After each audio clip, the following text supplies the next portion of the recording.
तो उत्तर प्रदेश के मुख्यमंत्री योगी आदित्यनाथ का नारा बटेंगे तो कटेंगे बीजेपी के लिए चुनावी एंथम बन चुका है। इसके अलग अलग वर्जन पॉलिटिकल पोस्टर और मंचों से वायरल हो रहे हैं। लेकिन एक बड़ा सवाल यहां यह है, और वो सवाल इंडी अलायंस और खासकर उसकी सबसे बड़ी पार्टी कांग्रेस के सामने है कि क्या बटेंगे तभी जीतेंगे। यह सवाल क्यों उठ रहा है, आज उसकी पड़ताल करेंगे। झारखंड में पहले फेज की वोटिंग निपट चुकी है और अब महाराष्ट्र और झारखंड की बाकी सीटों पर मतदान का इंतजार है। लेकिन बीते 24 घंटे में देश की सियासत में गजब का टर्न आया हुआ है। इस चुनाव को एक ऐसे मुहाने पर ला खड़ा किया है जहां पर कि सिर्फ 3 ही मुद्दे दिखाई दे रहे हैं, और वो 3 मुद्दे क्या हैं वो हम आपको दिखा रहे हैं। बीच में है योगी का दिया हुआ महामुद्दा बटेंगे तो कटेंगे, और बाकी 2 मुद्दे इसी बटेंगे तो कटेंगे की घेराबंदी के लिए लाए गए। और वो 2 मुद्दे हैं वक्फ और मुस्लिम आरक्षण। तो क्या योगी के ऐतिहासिक बयान की काट विपक्ष ने वक्फ और मुस्लिम आरक्षण में खोजी है? आज सबूतों के साथ इसी सवाल की पड़ताल करेंगे। और इसके लिए सबसे पहले आपको सुनाते हैं देश के गृह मंत्री अमित शाह का कांग्रेस पर अब तक का सबसे बड़ा वार। कुछ दिन पहले कांग्रेस पार्टी के अध्यक्ष को ये सारे उलेमा मिले और कहा मुसलमानों को आरक्षण देना चाहिए। भाइयों बहनों, अगर मुसलमानों को आरक्षण देना है तो एससी, एसटी और ओबीसी का आरक्षण काट कर देना पड़ेगा। मुझे बताओ धुरे वालों, आप लोग सहमत हो क्या मुस्लिम आरक्षण के लिए? अरे जोर से बोलो, सहमत हो क्या? राहुल बाबा, मैं आज धुरे से कहकर जाता हूं, कान खोल कर सुन लो, आपकी 4थी पीढ़ी आएगी तो भी मुस्लिम आरक्षण नहीं। तो आजकल कांग्रेस नेता राहुल गांधी की कोई रैली या उनका कोई भी मैनिफेस्टो बगैर जातीय जनगणना का वादा किए पूरा नहीं होता। और दूसरी तरफ अमित शाह दावा कर रहे हैं कि कांग्रेस महाराष्ट्र में मुस्लिमों को आरक्षण देने की तैयारी में है। अब सवाल यह है कि इसमें सच्चाई क्या है। आज हमने इसकी तस्दीक की, इसकी पड़ताल की, तो हमें कुछ चिट्ठियां हाथ लगी। और इन चिट्ठियों में क्या लिखा है आप खुद पढ़ लीजिए। ऑल इंडिया उलेमा बोर्ड ने मुसलमानों के लिए नौकरी और शिक्षा में आरक्षण, पुलिस की नौकरी में मुसलमानों को प्राथमिकता, दंगे और आतंकी गतिविधियों में शामिल रहे अपराधियों को जेल से छुड़ाने जैसी 17 मांगों के साथ कांग्रेस नेतृत्व वाली एमवीए को चिट्ठी लिखी थी और साथ में चुनाव में समर्थन करने का ऐलान किया था। एक तरफ मोदी सरकार वक्फ में सुधार के लिए बिल लाई है, तो इस चिट्ठी में क्या लिखा गया है जरा वो भी गौर करिए। इस चिट्ठी में लिखा गया है कि वादा करो कि आओगे तो वक्फ बोर्ड को 1000 करोड़ रुपए दोगे, और महाराष्ट्र में सर्वे करवाकर वक्फ बोर्ड को 500 एकड़ जमीन भी देने की मांग की गई है, वो भी एमवीए सरकार से। अगर एमवीए की सरकार बनती है तो और सुनिए कि क्या क्या इसमें लिखा गया है, क्या क्या मांग की गई है इसमें। इस चिट्ठी में यह भी लिखा गया है कि महाराष्ट्र में अगर सरकार बनती है एमवीए की, तो किसानों ने जो 400 एकड़ जमीन वक्फ की कब्जा रखी है उसे किसानों से छीनकर वक्फ बोर्ड को दिया जाएगा। महाराष्ट्र में मुसलमान को 10% आरक्षण देने का वादा भी इसमें करने को कहा गया है। और इस निंदा पर ईरान और पाकिस्तान से भी कड़े कानून की मांग की गई। बात अगर सिर्फ चिट्ठी भर की होती तो एक बात थी। आज जो all India Muslim personal law board के मौलाना सज्जाद नोमानी ने एक प्रेस कॉन्फ्रेंस की, और वहां जो उन्होंने ऐलान किया वो भी कांग्रेस गठबंधन महाविकास आघाड़ी के उम्मीदवारों को जिताने के लिए कैसे जोर लगाएंगे और उसके बदले में वो क्या चाहते हैं, जरा एक बार उनको भी सुनिए। in the best interest of our country, better future, and most importantly, to safeguard the Constitution of our country. We are hereby suggesting the list of candidates we shall be supporting in upcoming Vidhan Sabha elections 2024. After extensive research, ground survey, and in-depth analysis, we have decided to support the candidates of Maha Vikas Aghadi on 269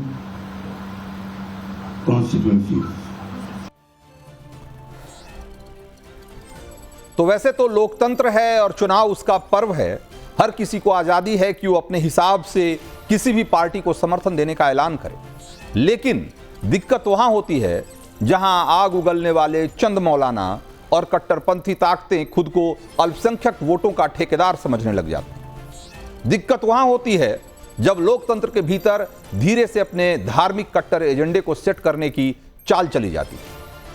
अब सीधा और simple सवाल यह है कि ऐसा अक्सर क्यों होता है कि पाकिस्तान हो यासीन मलिक जैसे आतंकी की बीवी, या फिर शरिया कानून का समर्थन करने वाले कट्टर इस्लामिक संगठन पीएफआई, एसडीपीआई, जमाते इस्लामी, मुस्लिम लीग या फिर ये उलेमा बोर्ड, ये सारे के सारे कांग्रेस को ही चिट्ठी क्यों लिखते हैं?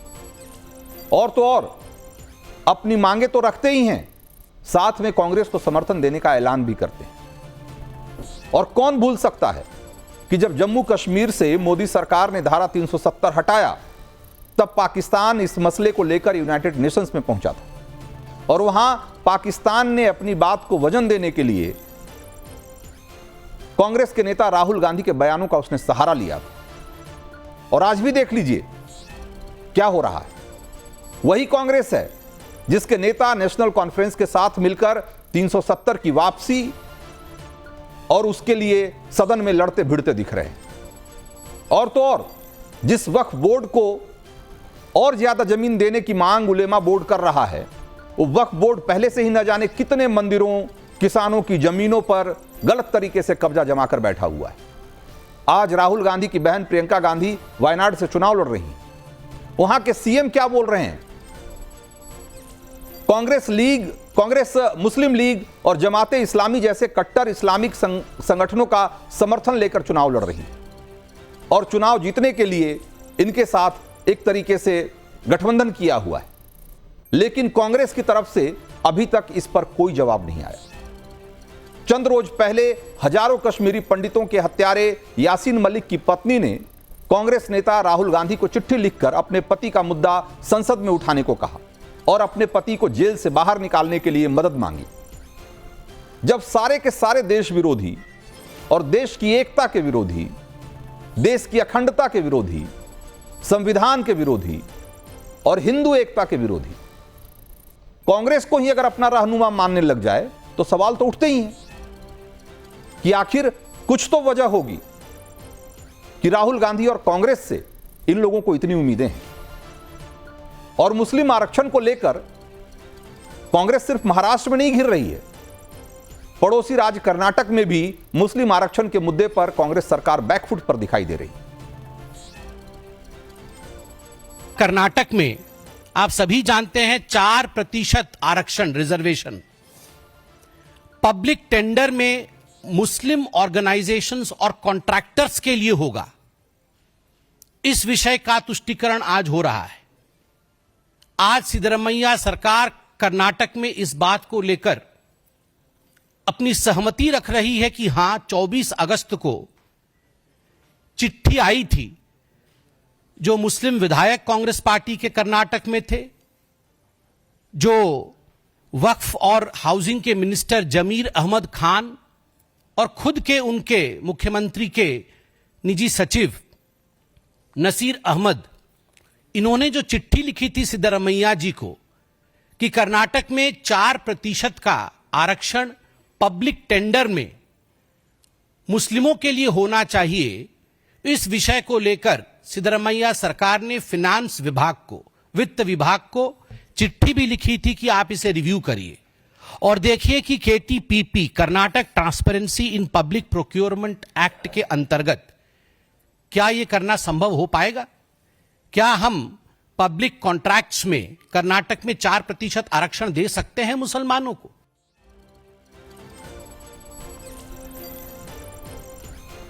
तो संबित पात्रा जो आरोप लगा रहे हैं उसकी सच्चाई क्या है और ये कर्नाटक का पूरा मामला क्या है, इसको जरा समझिए। 24 अगस्त 2024 को कुछ मुस्लिम नेताओं ने सिद्धारमैया सरकार को चिट्ठी लिखी थी और मुस्लिम ठेकेदारों के लिए 4% आरक्षण की मांग की थी। यानी सरकार का जो भी टेंडर होगा उसमें कम से कम 4% तो मुस्लिम ठेकेदारों के लिए रिजर्व कर दिए जाए और बाकी 96% में उनका दावा जो जैसे रहता है बाकी लोगों का उनका तो रहेगा ही। अब जानिए कि लेटर लिखने वाले कौन कौन लोग थे। तो सीएम सिद्धारमैया के राजनीतिक सचिव नसीर अहमद, मंत्री बी जमीर अहमद खान, मंत्री रहीम खान, विधायक तनवीर और इसके अलावा भी मुस्लिम नेताओं के नाम हैं उसमें। और सूत्रों के मुताबिक इस चिट्ठी को मिलने के बाद मुख्यमंत्री सिद्धारमैया ने 19 अक्टूबर को वित्त विभाग को आदेश दिया कि कानून में बदलाव करके मुस्लिम ठेकेदारों को 4% आरक्षण देने की व्यवस्था की जा सकती है या नहीं, इस पर विचार किया जाए। सोचिए, यानी संबित पात्रा जो आरोप लगा रहे हैं वो हवाई नहीं है। लेकिन आज जब सीएम से पत्रकारों ने इस मुद्दे पर सवाल पूछा तो उन्होंने जवाब दिया कि मांग तो आई है लेकिन उनकी सरकार ने भी कोई फैसला नहीं किया है। एक बार सीएम का जवाब भी सुनिए। ಡಿಮ್ಯಾಂಡ್ ಮಾಡಿದರೆ ಹಿಂದುಳಿದವರು ಮಾಡಿದ್ದೀರಿ, ಪರಿಶಿಷ್ಟ ಜಾತಿ ಪರಿಶಿಷ್ಟರು ನಮಗೂ ಮಾಡಿ ಅಂತ ಕೇಳಿ, ಬಟ್ ಆ ಥರದ್ದೇನು ತೀರ್ಮಾನ ಆಗಿಲ್ಲ. ಬಿಜೆಪಿಯವರಿಗೆ ಕೋಮುವಾದ ಮಾಡೋದೇ ಬೇರೆ ಅವ್ರ ಕೆಲಸ.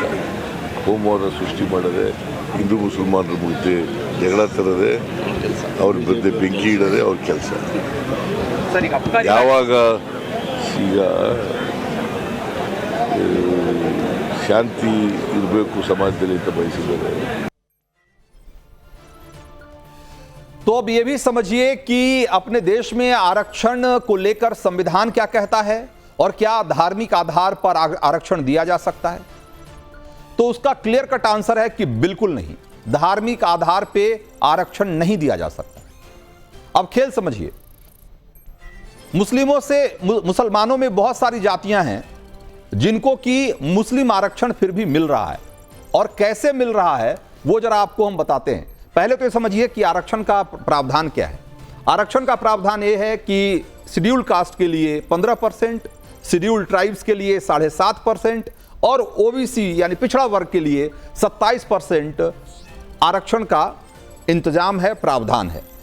अब इसके बाद हाल ही में सामान्य वर्ग में जो आर्थिक रूप से कमजोर हैं, जिनको ईडब्ल्यूएस बोलते हैं, उनके लिए 10% अलग से आरक्षण की व्यवस्था की गई है। अब ये समझिए कि ये आरक्षण का पैमाना क्या है। तो जो एससी, एसटी और ओबीसी है, इनके लिए आरक्षण के लिए बहुत स्पष्ट निर्देश हैं कि इसका आधार सामाजिक पिछड़ापन है, आर्थिक पिछड़ापन नहीं है। वो जातियां जो सामाजिक वजहों से डिसएडवांटेजियस पोजीशन में रही, जिनको कि समान मौके नहीं मिल सके, आगे बढ़ने के लिए पर्याप्त मौके नहीं मिल सके, उनको आरक्षण के जरिए उस तरह के मौके दिए जाएं और उनको समाज की मुख्य धारा में शामिल किया जाए, उनको आगे लाया जाए। उसके लिए सामान्य वर्ग में जो आर्थिक तौर पर कमजोर हैं, ये जाहिर सी बात है कि ये आर्थिक पिछड़ापन, सामाजिक पिछड़ापन इसका आधार नहीं है।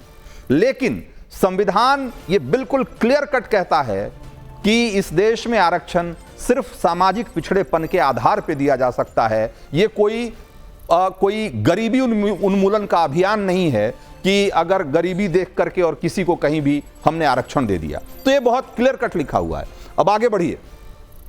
तो सवाल यह है कि जब आरक्षण का आधार सामाजिक पिछड़ापन है तो यह सवाल उठता है कि मुसलमानों को आरक्षण कैसे दिया जा सकता है। और लेकिन यह सवाल है अपने आप में इसलिए क्योंकि मुसलमानों के बारे में कहा जाता है कि इस मजहब में, इस धर्म में किसी तरह का भेदभाव, छुआछूत, इस तरह की चीजें नहीं है और इसीलिए इसमें सामाजिक पिछड़ापन का सवाल ही नहीं उठता है।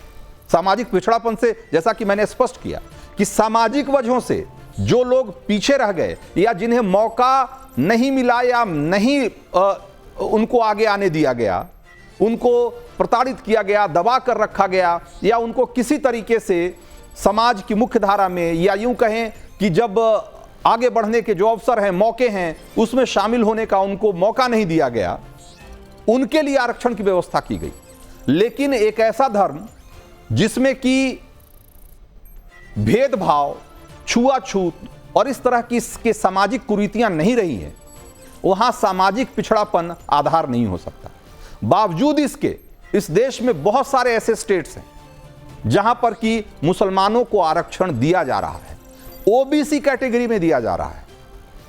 अब आप सोचेंगे कि भाई जब पिछड़ापन है ही नहीं तो ओबीसी कैटेगरी में कहां कहां आरक्षण दिया जा रहा है और क्यों दिया जा रहा है। जरा एक बार देखिए, केरल में शिक्षा के क्षेत्र में मुसलमानों को 8% आरक्षण मिलता है। मैं आपको बता रहा हूं कि नौकरियों में उसी ढंग से 10% सीटें मुसलमानों के लिए आरक्षित है केरल में, क्योंकि केरल में मुसलमानों की आबादी 30% से ज्यादा है, वो एक बड़ा प्रेशर ग्रुप है, तो वहां की पॉलिटिक्स की जो मजबूरी रही होगी उसके हिसाब से वहां व्यवस्थाएं की गई। उसके अलावा देखिए तमिलनाडु, मुसलमानों को यहां भी 3.5% आरक्षण है। साउथ के बहुत सारे स्टेट हैं, आगे दिखाइए, बहुत सारे स्टेट हैं जहां पर कि तेलंगाना, यहां मुसलमानों को ओबीसी कैटेगरी में 4% आरक्षण मिल रहा है। भाई ओबीसी कैटेगरी में मुसलमानों को आरक्षण देने का आधार क्या हो सकता है? क्या सामाजिक पिछड़ापन मुसलमानों में है?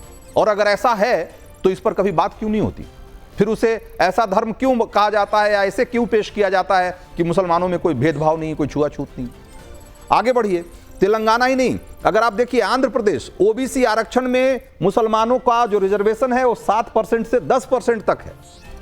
सब जगह ओबीसी आरक्षण के तहत। लेकिन अभी बहुत सारे और स्टेट आपको दिखाते हैं जहां पर कि उत्तर प्रदेश में देखिए 28 मुस्लिम जातियों को ओबीसी आरक्षण मिल रहा है। उसके अलावा पश्चिम बंगाल और दूसरे, बिहार में देखिए मुसलमानों को पिछड़ा और अति पिछड़ा के रूप में एक उसी ग्रुप में रखा गया है और उनके लिए भी आरक्षण का इंतजाम किया गया है। इसके अलावा राजस्थान में ओबीसी कैटेगरी में 14 मुस्लिम जातियां हैं।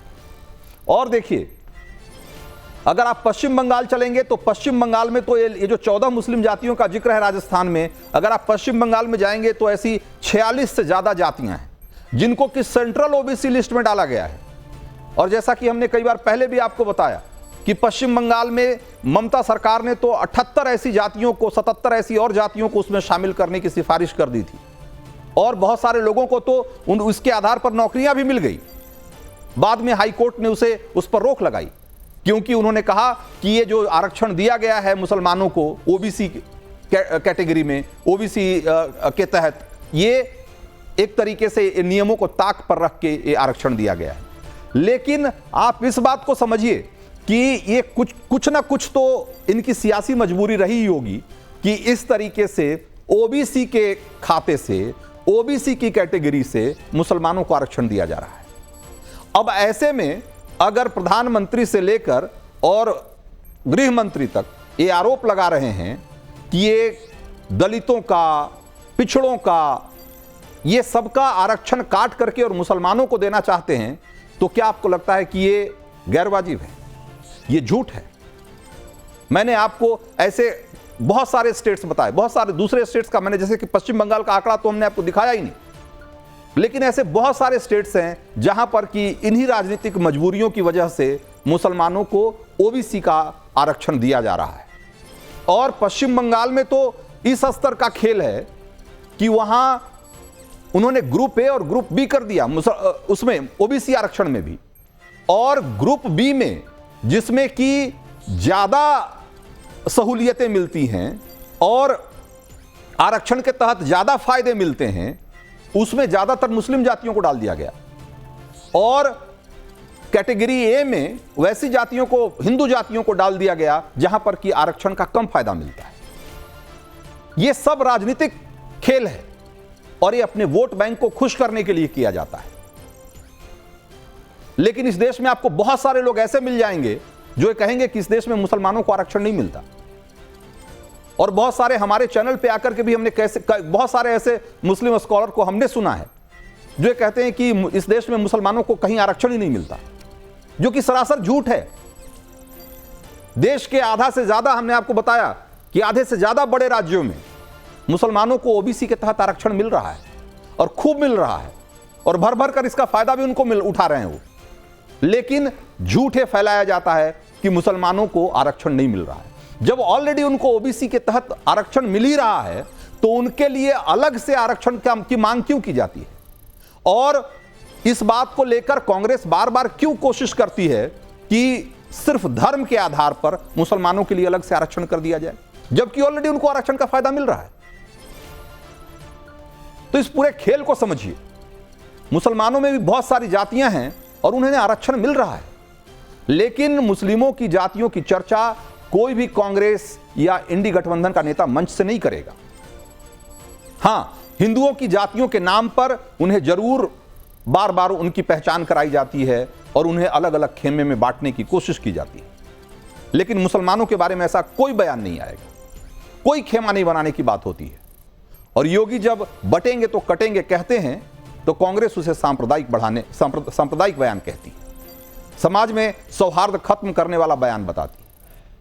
लेकिन वही अखिलेश मंच से पीडीए का नारा लगाते हैं, वही कांग्रेसी नेता मंच से दलित मुस्लिम एकता की वकालत करते हैं और इसे सामाजिक न्याय का नाम दे दिया जाता है।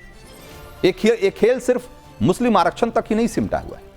इन दिनों वक्फ पर भी मौलानाओं के जो जुनूनी तेवर हैं वो भी कांग्रेस के लिए चुनावी तलवार की तरह काम कर रहे हैं। लेकिन देश के गृह मंत्री अमित शाह के तेवर से स्पष्ट है कि वक्फ बोर्ड का पुराना सिस्टम अब अपनी आखिरी सांसें गिन रहा है और इसके दिन खत्म हो गए। कुछ दिन पहले कर्नाटक जहां कांग्रेस की सरकार है वहां वक्फ बोर्ड ने गांव के गांव वक्फ की संपत्ति घोषित कर दी। ये राहुल बाबा, सुप्रिया सुरे, संजय राउत सभी इसका विरोध करते हैं, मगर मैं कह कर जाता हूं, इनको विरोध करने दीजिए। नरेंद्र मोदी सरकार वक्फ का कानून डंके की चोट पर बदलने वाली है, डंके की चोट पर बदलने वाली। तो एक तरफ देश के गृह मंत्री गिना रहे हैं और बता रहे हैं कि अब तक वक्फ बोर्ड कैसे फंक्शन करता आया है, और दूसरी तरफ हमने देखा कि कैसे जयपुर से लेकर दिल्ली तक पुराने वक्फ कानून को बचाए रखने के लिए खून की नदियां बहा देने वाला जुनून दिखाया जा रहा है, और यह सिलसिला अब तक चल रहा है। बंगाल सरकार में मंत्री और जमीयत उलेमाए हिंद पश्चिम बंगाल के अध्यक्ष सिद्दुकुल्लाह चौधरी का एक बयान वायरल हो रहा है। सुनिए उनको जरा। वो कह रहे हैं कि पूरा दक्षिण कोलकाता, धर्मतल्ला से लेकर राजभवन तक सब वक्फ की संपत्ति है। एक बार उनको सुनिए और फिर आपको समझ में आएगा कि वक्फ के नाम पर इस देश में क्या क्या हो रहा है। ये जो साउथ कलकत्ता है, ये जो धर्मतल्ला है, राजभवन, ये भी मौकूफा जायदाद 150 रुपया किराया है। लेने वाले नहीं, लड़ने वाले नहीं।